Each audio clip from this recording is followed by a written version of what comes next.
The story of France begins a long time ago. The land we now call France was once made up of many different areas. The first people we know who lived there were Celtic groups, or tribes. We call them the Gauls. They were brave in fights and skilled at making things from metal. Then Julius Caesar brought his Roman armies into these lands. His wars in Gaul changed everything. The Gauls fought back hard, but the Romans won. Roman culture, language and laws spread through Gallic society.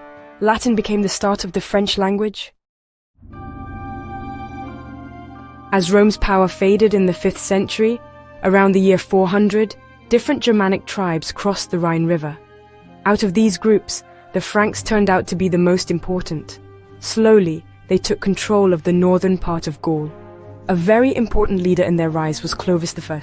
Around the year 496 AD, Clovis became a Christian. This was a very smart move. It helped him get along with the Gallo-Roman people who were already living there and with the powerful church.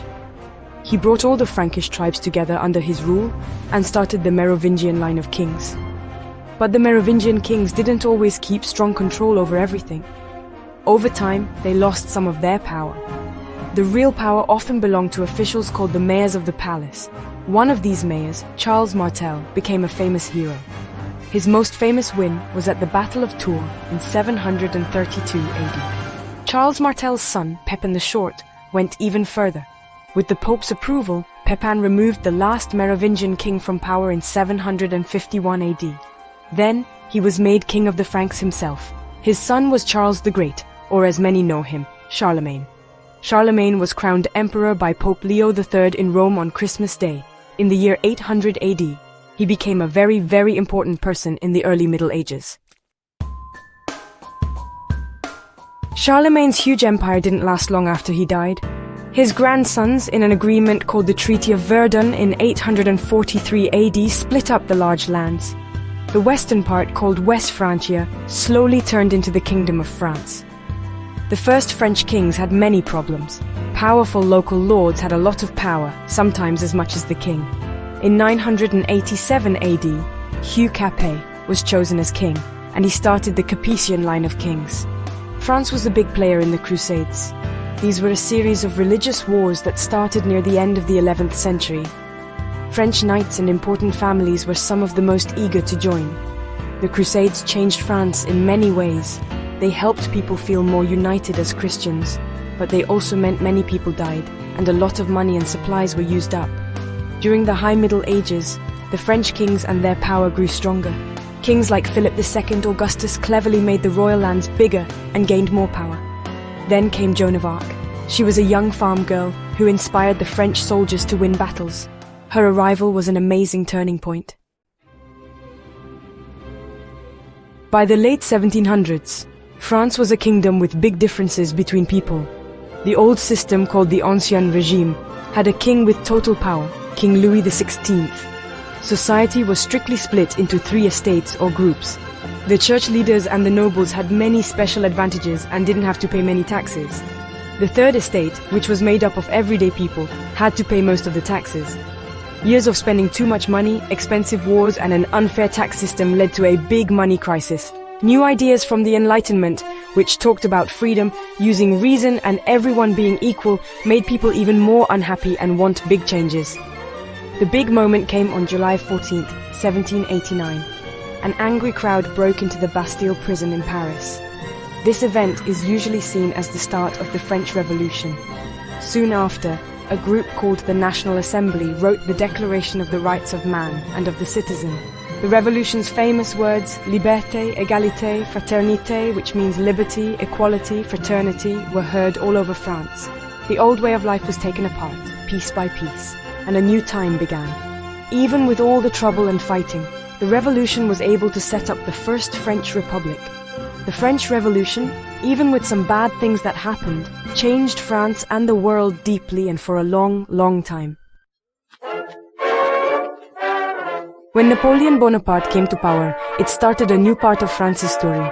He became emperor in 1804, leading to the Napoleonic Wars. These wars changed Europe's map. Napoleon was a brilliant military leader. He introduced the Napoleonic Code, influencing many countries. His reign ended with the Battle of Waterloo in 1815. The kings returned to power. The 1800s saw political troubles and revolutions. The Second Empire under Napoleon III saw economic growth. France expanded its colonial empire. Paris was transformed by Baron Haussmann. The World Wars brought destruction. France was a main battleground in World War I. In World War II, France was occupied by Nazi Germany. The French resistance fought back. France was liberated in 1944, leading to the Fourth Republic. For a long time, French culture has been very important in many other countries, far beyond its own borders. For hundreds of years, the French language was the main language used by diplomats, artists, and important people in many parts of the world. French books, ideas, movies, and fashion are still loved all over the globe. France works to share its culture in other countries, through groups like the Alliance Française. When it comes to world events, France is still a very important country. It's a permanent member of the United Nations Security Council, which means it has a strong say on big world problems. As one of the first members of the European Union, France has been a key part of bringing European countries together. The French economy is one of the biggest and most modern in the world. It does many different things well, like building airplanes and spacecraft, making luxury items, cars, welcoming tourists, and farming. At the start of 2025, about 68 million people live in France. This number includes people in its areas overseas, which are all around the world. France has a history of people moving there from other countries, and today it's a country with many different cultures. Throughout its history, France has been shaped by amazing political leaders. Charlemagne helped lay the early groundwork for a European identity. Louis XIV, known as the Sun King, showed what absolute monarchy was like at its most powerful. Napoleon Bonaparte, a giant in military and politics, changed France and Europe in huge ways. In the 1900s, Charles de Gaulle stood out. He helped save France's honor during the war and designed the Fifth Republic, which gave France a stable government. France has given so much to the world of art.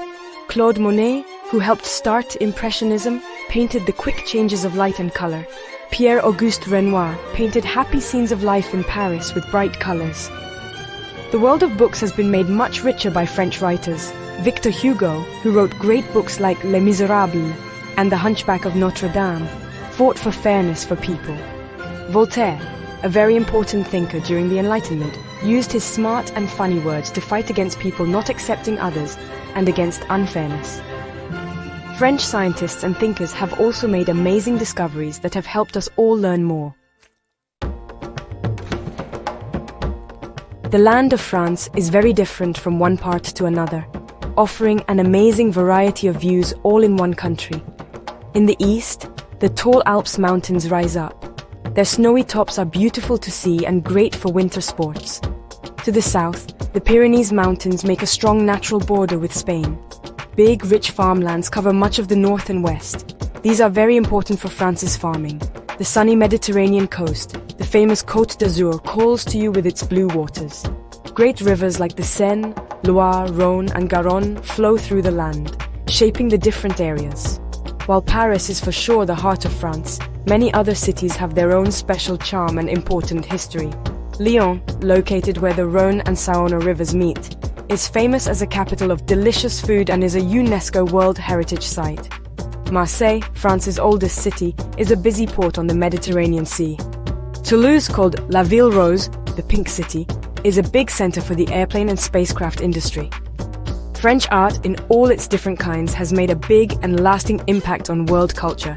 The Louvre Museum in Paris is one of the biggest art museums in the world, and so many people visit it. French food is a very special part of the country's culture and is famous all over the world.